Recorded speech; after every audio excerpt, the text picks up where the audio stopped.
Well, this morning, Joe Kent quit his job at the National Counterterrorism Center and issued a scathing letter designed to undermine President Trump.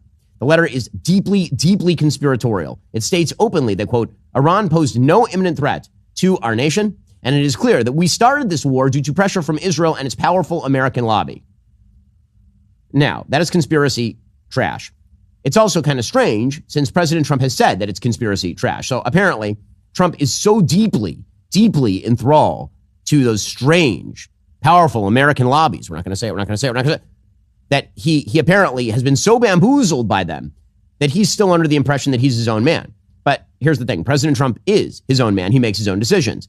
And as per our usual arrangement, Trump's critics are cowards who are simply unwilling to acknowledge that Trump is the one making the call. But Joe Kent continued, quote, early in this administration, high-ranking Israeli officials and influential members of the American media deployed a misinformation campaign that wholly undermined your America First platform and sowed pre-war sentiments to encourage a war with Iran. This echo chamber was used to deceive you into believing that Iran posed an imminent threat to the United States and that should you strike now, there was a clear path to a swift victory.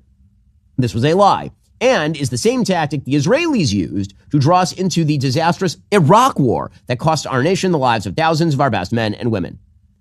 Again, the idea here seems to be that President Trump is a moron, misled into war by nefarious Israelis and unnamed influential members of the American media. Don't say it.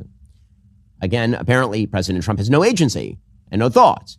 Kent's letter is replete with this conspiratorial idiocy, including, as we just saw, the idea that it was Israel that forced the original Iraq war, an idea totally and utterly unsupportable by any evidence, given the fact that the actual prime minister of Israel at the time, Ariel Sharon, opposed the Iraq war. This stuff is brain rot. Now listen, we should all be thankful for Joe Kent's long and honorable military service.